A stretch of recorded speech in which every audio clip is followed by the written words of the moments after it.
มาทุกคนนุงอองสิมาตอบมินนี่เนาะเพิ่นว่าอ้องเก่งแทนพ่อบอยได้เลยเก่งจริงๆขอบคุณในหลายเด้อ FC ฝั่งไทยฝั่งลาวอเมริกาเนาะมื้อนี้ก็สิมาตอบมินให้เนาะนุงอองเก่งทุกมื้อนี้นุงอองฮู้จักเฮ็ดคลิปฮู้จักถ่ายนั่นนี่เนาะเฮ็ดอีหยังในหลายอย่าง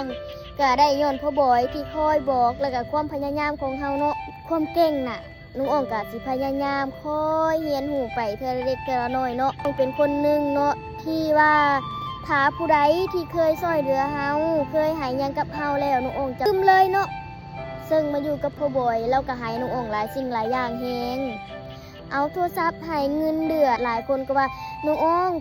ดีใจนำเด้อที่ได้มาอยู่บ่อนดีได้มีเงินใช้ได้มีเงินเดือนใช้แต่ก่อนน่ะเจ้านุงอ่องสิเว้าสู่ฟังเด้อเรื่องโทรศัพท์เนาะแม้แต่โทรศัพท์น้ำ1 ล้านนุงองค์ก็ยังบ่มีปัญญาซื้อโทรศัพท์เครื่องหนึ่งคิดเลยว่าชาตินี้กูคือสิบ่มีโทรศัพท์ iPhone 16 iPhone 15ใส่คือคนอื่นดอกแต่ว่านุงองค์มาอยู่นำพ่อบอยนุงองค์ก็มีเงินเก็บมีอิหยังหลายอย่างเลยเนาะที่นุงองค์ได้มาเฮ็ดเวียกนำเราน่ะนุงองค์ก็ดีใจนุงองค์ก็จะบ่เคยลืมบุญคุณดอกถ้ามีหยังที่นุงองค์เฮ็ดช่วยพ่อบอยได้นุงองค์ก็สิเฮ็ดเนาะถ้าตัวเองเฮ็ดบ่ได้ก็บ่เป็นหยังนุงองค์ก็แบบบ่เฮ็ดน่ะ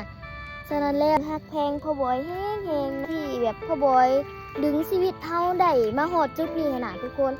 นุงองค์ก็ดีใจฉะนั้นแล้วทุกคนเนาะนุงองค์เอาคลิปหยังลงก็เห็นความตั้งใจของเด็กบ้านนอกคนนี้นี่เด้อก่อนไปเลาะสวนเลาะปูเลาะป่าไปหาอีหยังหลายพอมาอยู่นำพ่อบอยนุงองค์ก็บ่ได้ไปใส่เนาะนุงองค์ก็ได้มาอยู่ในเมืองคือแบบความฝันคือแบบน้ำหนังเลยแหละทุกคนจากเด็กที่บ้านนอกคนหนึ่งเนาะก้าวเข้ามาอยู่ในเมืองเลยมาอยู่บนดีได้มาอยู่บนทุกคนแต่ก่อนน้องอ่องบอกเลยว่าชีวิตน้องอ่องนี่แทบบ่มีคนดินนำหรือว่าบ่มีคนลมนำซ้ำบ่มีคนหูจักซ้ำแต่ว่ามาอยู่น้ำพ่อบอยก็ไปใส่เพิ่นก็แบบน้องอ่องนั่นนี่เนาะก็ฮักขนาดฮักเข้าน่ะน้องอ่องก็ดีใจได้น้องอ่องก็ขอบใจพ่อบอยที่ให้น้องอ่องมีมือนี้เนาะมาเลาะทุ่งไร่ทุ่งนาแล้วคิดฮอดบ้านทุกคนเป็นจังใดทางบ้านเฮาเนาะน้ำให้น้ำนากันเบิดมีเนาะบอก